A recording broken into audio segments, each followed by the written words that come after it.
blood tribe in the Blackfoot Confederacy, and she practices her Siksikaitsatapi ways. She has a bachelor's degree in psychology, a master's degree in sociology, and a doctoral degree in education. Her expertise, her dissertation topic, lies in Indian residential schools and the perspectives of the Blackfoot Confederacy. And her research focused on the experiences of survivors from the Blackfoot Confederacy from 6 Indian residential schools. Her expertise spans beyond that. It includes that of Indigenous healing practices and beliefs. She leads an award-winning program in Southern Alberta called the Kainai Wellness Center on the Blood Tribe Reserve. We are just so honored to have you here again with us, Dr. Fox, and we very much look forward to the things you have to share with us and teach us today.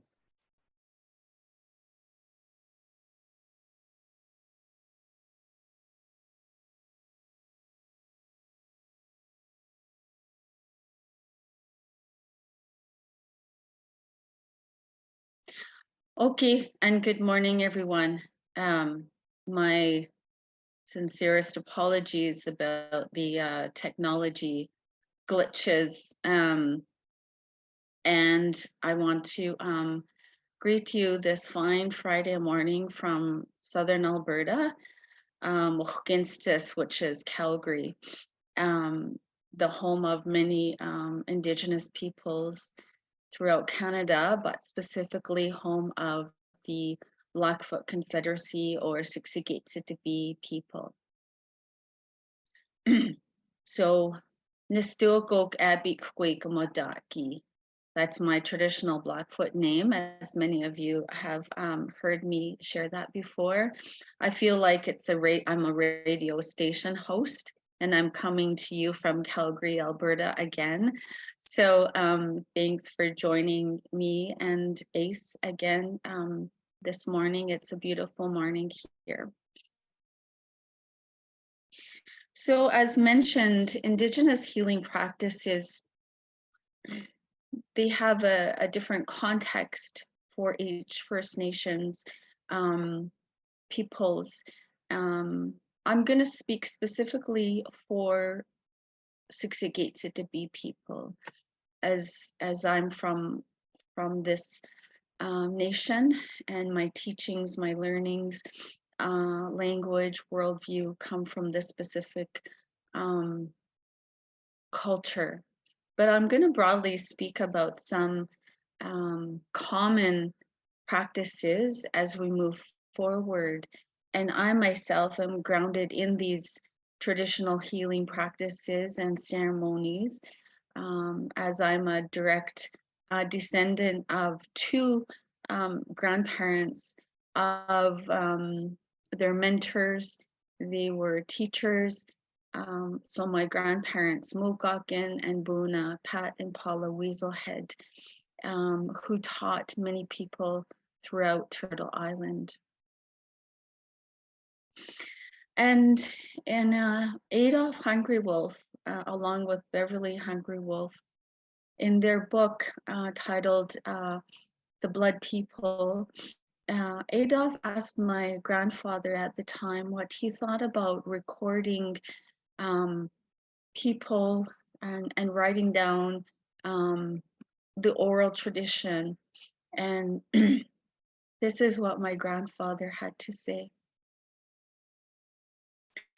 You ask what I think of pictures and writings.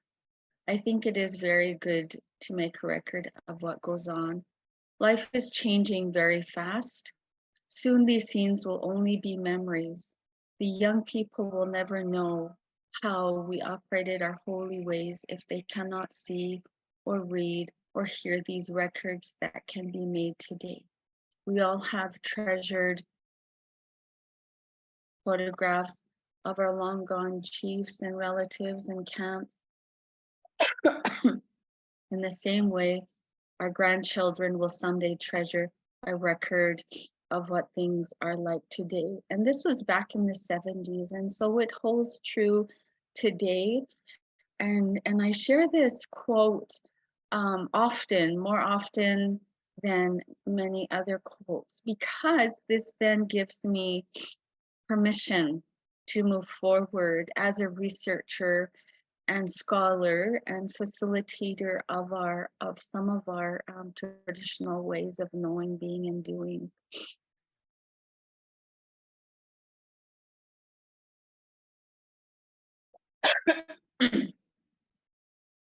So back in the early 2000s, when I was completing a master's degree, part of my thesis at the time on intergenerational communication and well-being in Aboriginal life, I wanted to talk about the connection between elders and young people, and how not only um, uh, our way of life, what is part of who we are, but that extension, the relationships, the meaningful relationships we want to continue to build and foster as we move forward within the truth and reconciliation actioning that we are all a part of.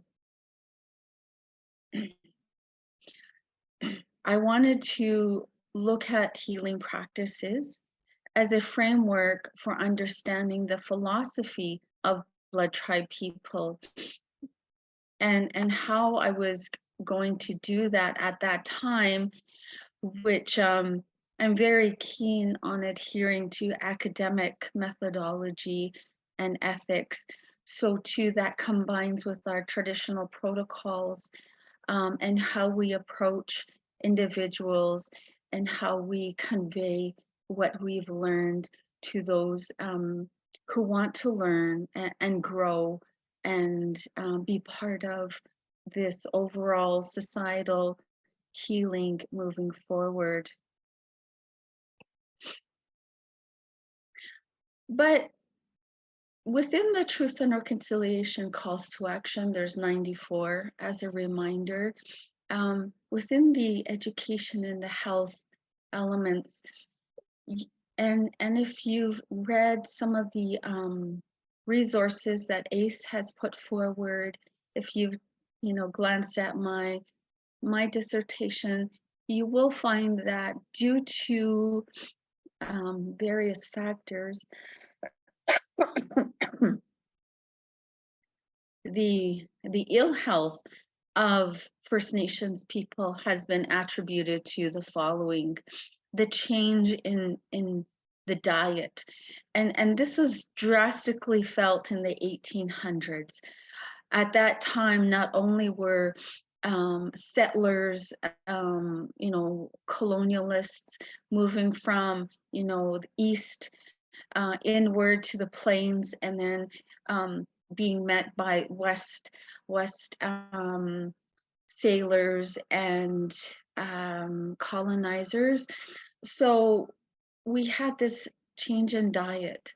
The buffalo was being eradicated quite drastically to as well get rid of the Indian problem. But then what do we do while those are still alive? So we move to cow meat, pig meat, and other meat foreign to Plains Indians and specifically Blackfoot people. Dramatic change, and we still see the effects today. Disease was introduced, smallpox specifically, and tuberculosis, and this was, quite contagious. Eradicated Blackfoot people in the 1800s by about 2/3.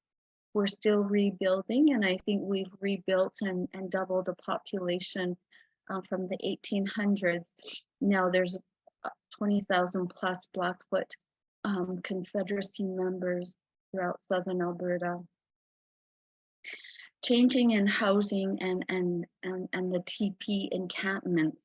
How does that affect the people when it's not a 500-year transition, when it's only a 20, 30 year at best transition? Water was contaminated, and again, the loss of language and cultural identity due to the factors as settlers were moving further inward and throughout eastern to western, what we now call Canada. Specifically, however, the residential school era spanned, 130, 150 years, depending on the nation you're from. And this assimilated and was what is a total institution. And in these total institutions, what happens is your whole identity changes, not of your choice.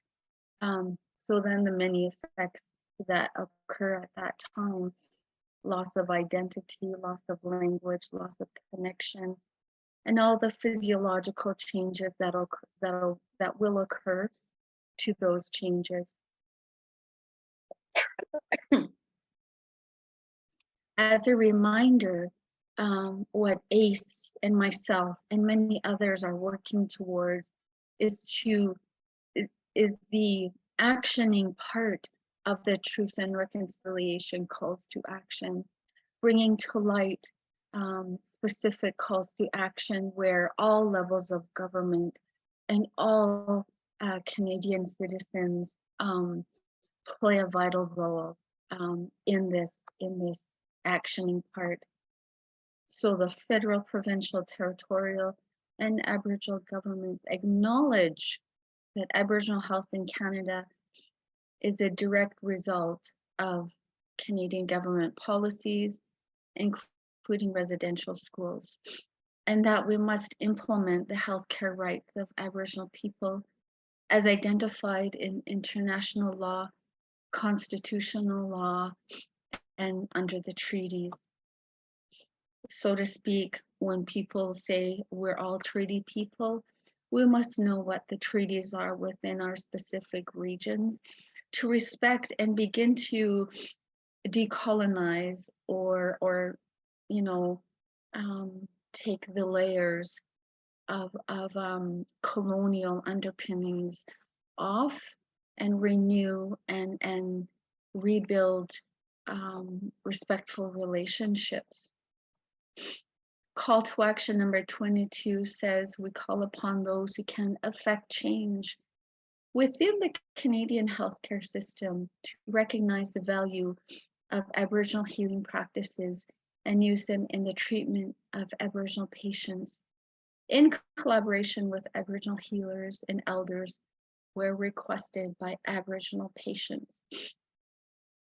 Thus, understanding what these are in specific regions, again, I'm broadly speaking here, and then I'll go into detail with 68 to be healing practices moving forward. I must say, my Blackfoot name, Abby Kwigmodaki, Miracle Healing Woman, had I known, and really connected with my name long before when I did in my 40s, that some of these truth and reconciliation calls to action, I actually researched in the early 2000s before the apology and before the TRC 94 calls to action were publicly shared and declared. So I value that. I value that recognition that I have of myself, the ancestral voices, the connections I have to my past, those teachings, and how I'm able to convey and share that, whether it's in academia, whether it's in the work I do now, or in general across the nation in these webinars. So I'm very honored and recognize my connection to my ancestral teachings. So I'm going to do a little bit of comparison, and you can as well. Feel free to, during the Q&A to kind of ask yourself and bring forward those questions as you reflect and learn and grow moving forward. So First Nations methods, we used, herbs, we had methodologies, we had medicine men and women, or shamans that some utilize, ceremonies, and historically and still today, we are living as creator or giver of life guided. Ishtabatabiyo or Apastaduki, that's giver of life or creator. Asokinagi is a doctor or medicine man or woman. So they're healers. And there's specific rituals that I don't know, unless I'm a healer, or unless I have been given those gifts by Creator, in the form of dreams, to then share with others to help heal ailments that one feels.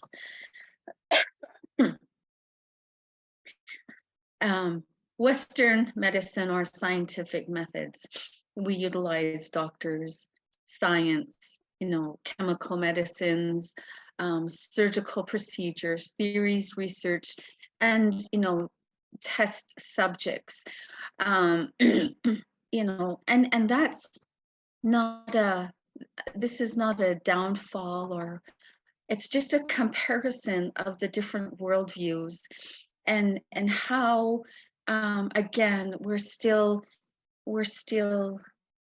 oftentimes practicing colonial undertones, while we're trying to action truth and reconciliation, but we still don't have the tools and the knowledge that will create effective change within the healthcare system. Traditional medicine must be seen within its proper social and cultural context. So learning about these protocols and methodologies from within, First Nations across Canada and the US, we then gain a better insight in how we can complement each other, work together for effective healing for each individual that utilizes the healthcare system. What constitutes an illness differs from society to society, nation to nation, language, context, and understanding. And what constitutes an effective treatment for an illness will also be seen and viewed, ought to be seen and viewed socially, within their own social and cultural context. So it's not diminishing any worldview or any perspective. It's about growing, learning, complementing, working together so that authentic good health is achieved by the practitioner, the healthcare provider, the client, the patient, and that there's this understanding and relationship as we see our healthcare providers moving forward. Healing methods, are not as common as they were pre-Columbus era. But some researchers have stated that there's been a resurgence in the last 50 years. And I think many of you can see that as you go through some research documents written by Indigenous, physicians, across the spectrum, whether it's psychiatry or family medicine or anthropology, and really understanding the context of health, illness, and healing.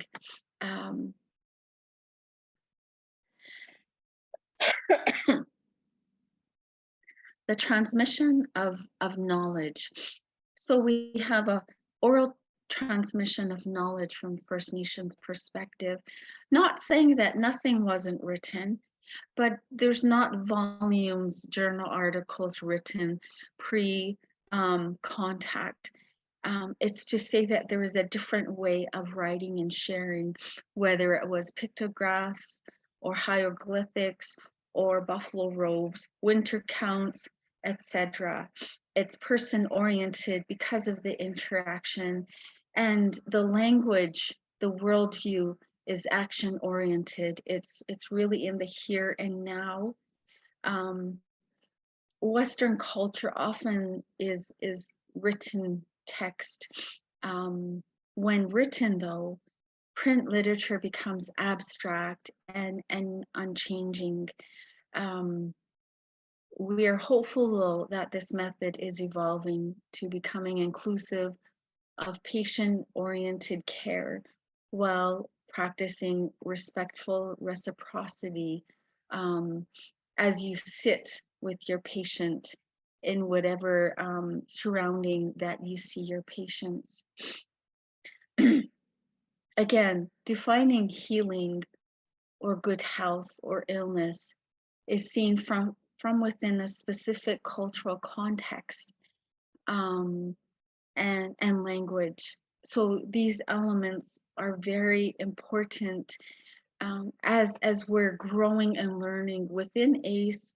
Um, uh, working with myself and other knowledge keepers and elders, and moving forward and sharing this knowledge with those who desire to learn more and truly amalgamate various perspectives of healing practices. So it's a way of life for First Nations people. It's not something we did separately. What we did each day within our social norms, our rituals, our ceremonies, within our songs and dances, that was all seen as encompassing good health, which promoted respectful relationships. Thus, it wasn't necessarily I'm sick, I need to heal. It was our way of life which gave us the good health. And again, looking at Dr. Wade Davis and our ethnosphere and what that is, it encompasses all cultures and our intellectual, spiritual, and social web of life that envelops the planet and is as important to its well-being as is the biological web of life that we know as the biosphere. We can define the ethnosphere as being the sum total of our thoughts, our dreams, our ideals, our myths, our institutions, and inspirations brought into by being the imagination since the dawn of consciousness, right? It's symbolic because it's all that we've achieved and the promise that all we can achieve as wildly curious and adaptive species. So again, our culture, our ethnosphere is seen as our immune system, is seen as our mind, body, spirit connection, and our way of life, right? Our ideas, our material culture, our social system, our language, our songs, our dances, our food, how we prepare our food. These are all integral elements of what can be constituted as good health, which is really a way of life for a people. An aspect of any culture is the medical system or the ceremonial practices for many Indigenous peoples. In non-Western cultures, Indigenous, traditional, or non-Western forms of treatment are still of enormous importance, right?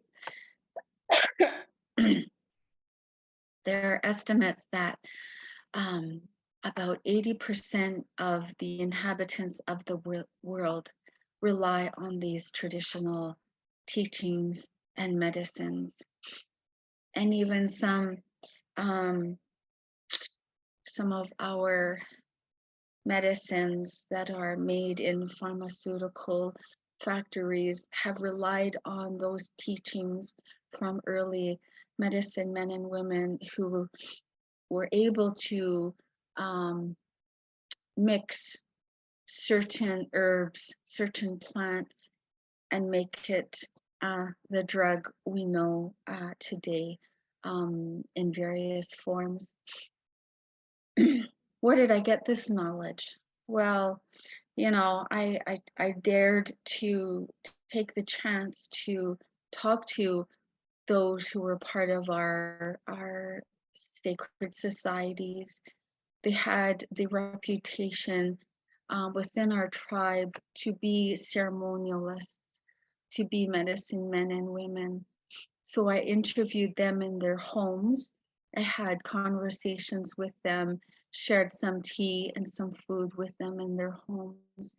And it was really, again, an open conversation where I was learning, they were sharing their knowledge, and I was able to extract what I needed to with their permission for this specific paper that I wrote years ago.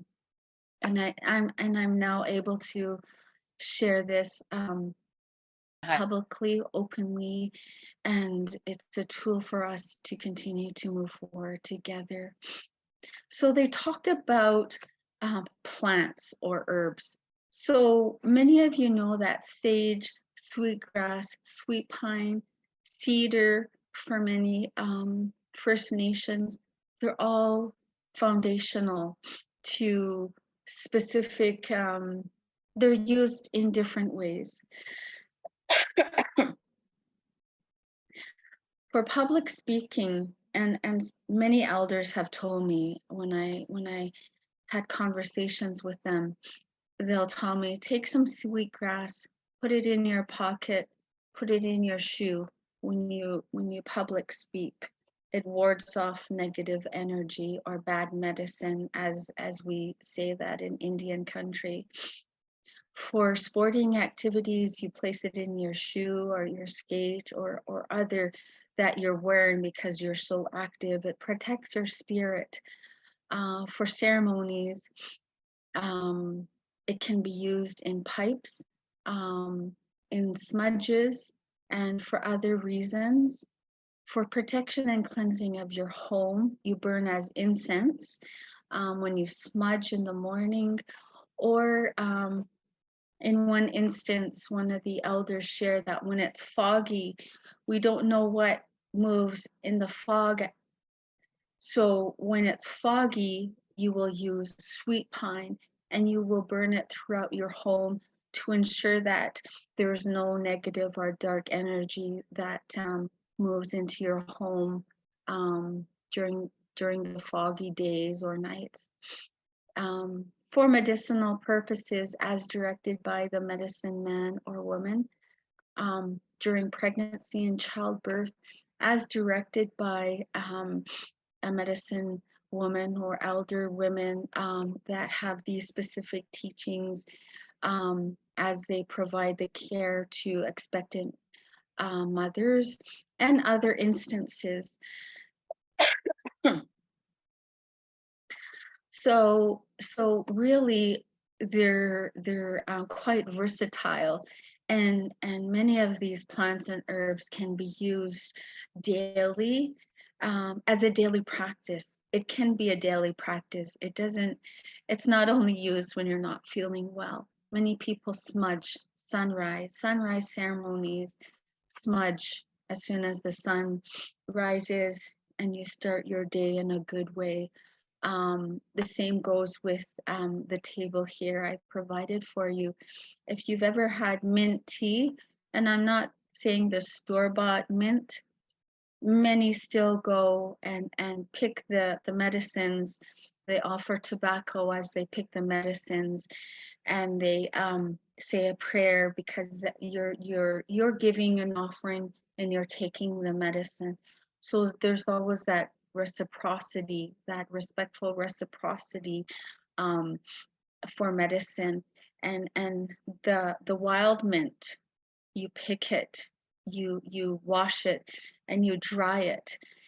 You take the dried mint and then you boil your water, you put the mint in there, and you let it seep for however long you wish it to, however strong you like your tea. You can drink it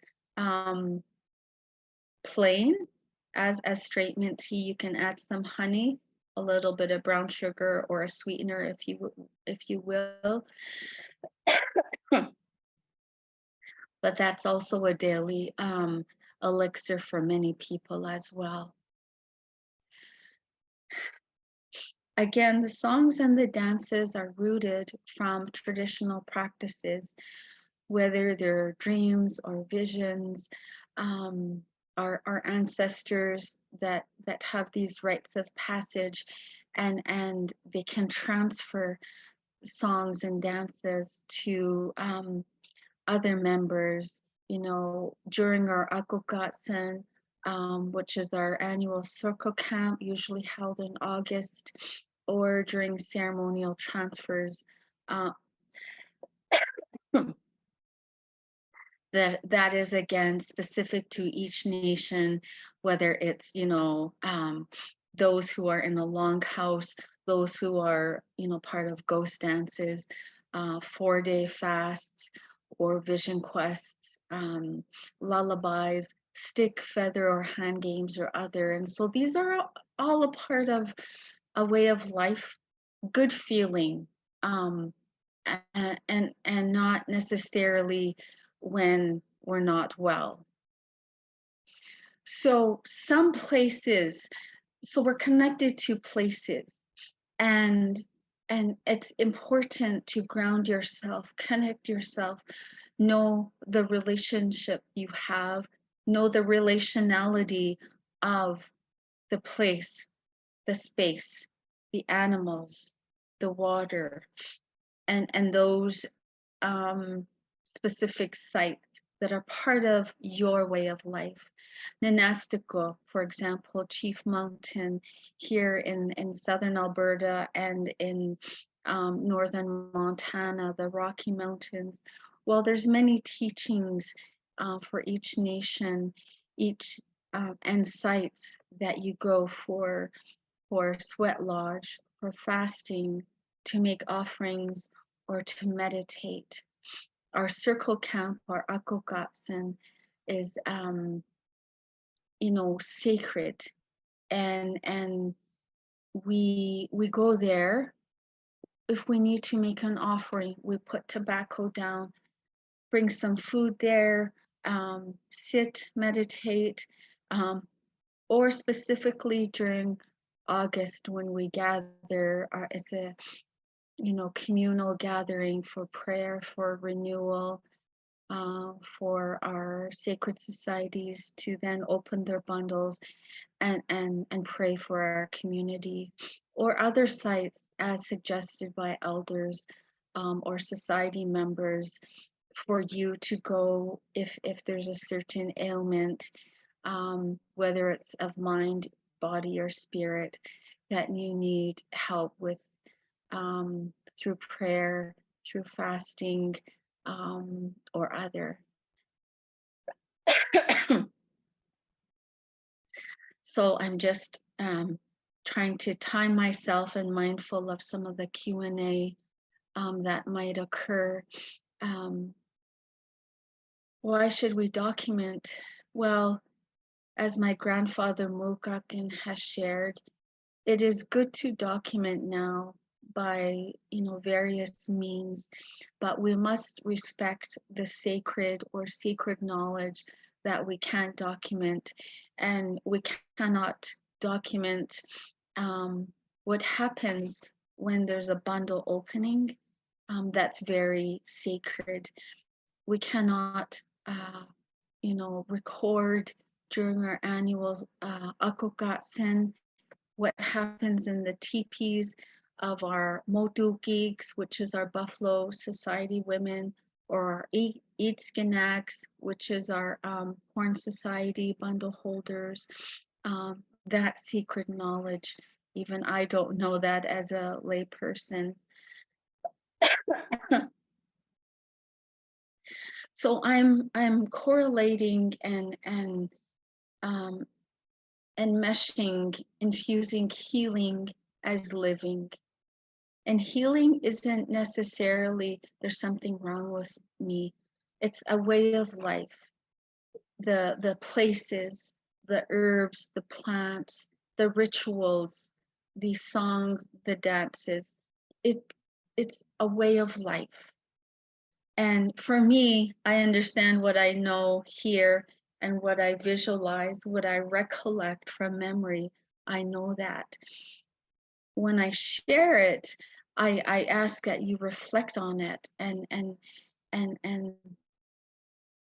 genuinely value those practices, because these are ancient ways of knowing, being, and doing. We can't not know this. Even though some within the Indian Act or other policies might have tried to outlaw or abolish practices, these were still practiced even in secret. And when they tried to assimilate and eradicate First Nations identity and ways of knowing, being, and doing. And so I'm gonna end with that and open it up for a little bit of Q&A. And I really value your attention, your patience in getting me here this morning. So thank you everyone for listening in. Thank you so much, Dr. Fox. Thank you everyone for, again, as Dr. Fox said, your patience, and we invite you to use the Q&A function to add your questions there. I do have a few questions ready to go that have been sent anonymously, so I might begin with those. But before we do, thank you, Dr. Fox. I had a revelation, I think. When you were speaking, you said you give and then you take. And I think my revelation as somebody with inflammatory arthritis myself is I was so angry at my body when I got my diagnosis. I was so angry and so disappointed and so frustrated that I was just like trying to take and force my body to do more. But when I started to love and thank my own body, I felt like I actually then started to heal. So I've had the biggest revelation just sitting here, taking in everything that you said, that part of this healing process is giving and taking. It's my comment. And then first question is, what are some fundamental ways for healthcare providers in rheumatology specifically to appropriately recognize and welcome Indigenous healing practices and beliefs along, as you said, along with those colonial medical practices? So how do we integrate them? Through the webinars such as today, and being open to talking to your local elders and shamans, if you will. It's going to depend on the tribes within the regions. So for BC, there's many tribes throughout BC. So you're going to have to learn that, so a bit of history, and connect with the nations themselves, and then form respectful relationships. Technology is great now, so you can look on the website, you can find maps find the language spoken, know the protocols of, and I'm going to share this right now openly. Always have tobacco in your vehicle, in your, briefcase or purse. Because if you see an elder and you don't know how to navigate, who do I go to? You have the tobacco. Once you offer the tobacco to someone, they'll know what to do. They will receive it because you're requesting, excuse me, I'm, respectfully seeking to create relationship and within my, work, within my health practice. I'm offering you this tobacco. Can you guide me? As I do not know this process and I want to learn. So once you're offered tobacco, that person will most likely know what to do. So it's that exchange of knowledge. I want to know something. I'm offering this to you, and they in turn will then accept it and help guide you through this process. First step, and that's very important.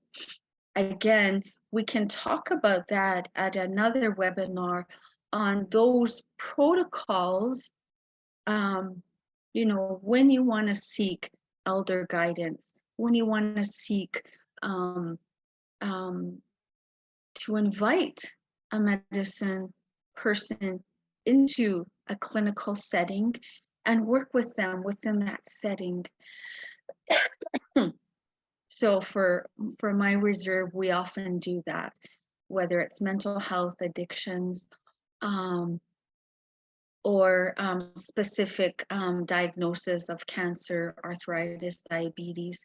We often work with our local healers and elders to come in and share their knowledge with clients, patients, members, and the healthcare team. So that's the first step to take. And then the rest will fall into place, or you can contact me, should you choose to endeavor, after the webinar. Thank you, Dr. Fox. And I think it really does come back to everything you've taught us previously, which is everything is relational, and that even though we may not know the exact steps of what to do, we fall back on the principles, then we understand intuitively what is the right thing to do. And there's a beautiful question in the Q&A. I'm going to save it though, and hopefully we can add this or include these protocols as a part of our website, our new Truth and Reconciliation website that we'll be launching on June 21st. So very exciting. There's a lot of things coming up, and I do just want to remind everyone, if you do have a few moments, please, please, please complete our survey. And if you would like to join us, please email Cheryl using the link on screen. And with that, Dr. Fox, just being mindful of time, I want to thank you again for all of the energy that you shared with us. Thank you for creating a safe space for us to learn and us to explore and us to mess up and be uncomfortable. And we thank everyone for joining us in today's circle. And with that, have a beautiful weekend, everyone. We hope you take care. And we'll get some information to you, but please fill out our survey, help us improve these webinars in future. Thank you. Have a great one. Thanks, everyone. Have a good weekend. Thank you. Bye.